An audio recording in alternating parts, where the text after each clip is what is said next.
Friends, welcome to my channel. আমি অভিষেক, তোমাদের সাথে আরও একবার নতুন কিছু নিয়ে। আজকে আমার চন্দ্রমল্লিকা, আমি সবথেকে ছোটো চন্দ্রমল্লিকা করি, আমি বেশি বড় করি না চন্দ্রমল্লিকা।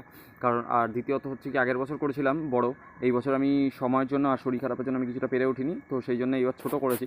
তো ছোটো গাছটা দিয়ে তোমরা দেখতে পাচ্ছ অলরেডি একটা ব্লুমিং হয়ে গেছে, অলরেডি এখানে ব্লুমিং চালু হয়ে গেছে।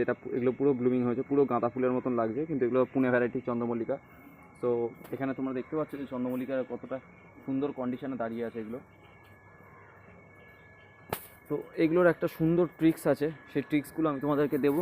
যে এখন যেহেতু যাদের যাদের গাছে কুড়ি এসে গেছে বা ফুলের কালার দেখা দিয়ে দিয়েছে, তাদেরকে সবাইকে বলছি এই ফুলে আর কোনো রকম ওষুধ বা খাওয়ার কিচ্ছু দেবে না, তাতে কুড়ি নষ্ট হতে পারে। তো সেই জন্যে পুরোপুরি এখন খাওয়ার দাওয়ার বন্ধ করে দাও। এখন শুধুমাত্র জল ঠিকঠাকভাবে দেবে, যাতে মাটি সবসময় ময়েশ্চার থাকে, কারণ ময়েশ্চার না থাকলে কুড়ি ঝরে যাওয়া বা কুড়ি পড়ে যাওয়ার একটা প্রবাবিলিটি থাকে। সো তোমরা আশা করি সবাই ভালো আছো। আবারও দেখা হবে। ভালো লাগলে চ্যানেলটাকে শেয়ার অ্যান্ড সাবস্ক্রাইব করে নিও। Thank you.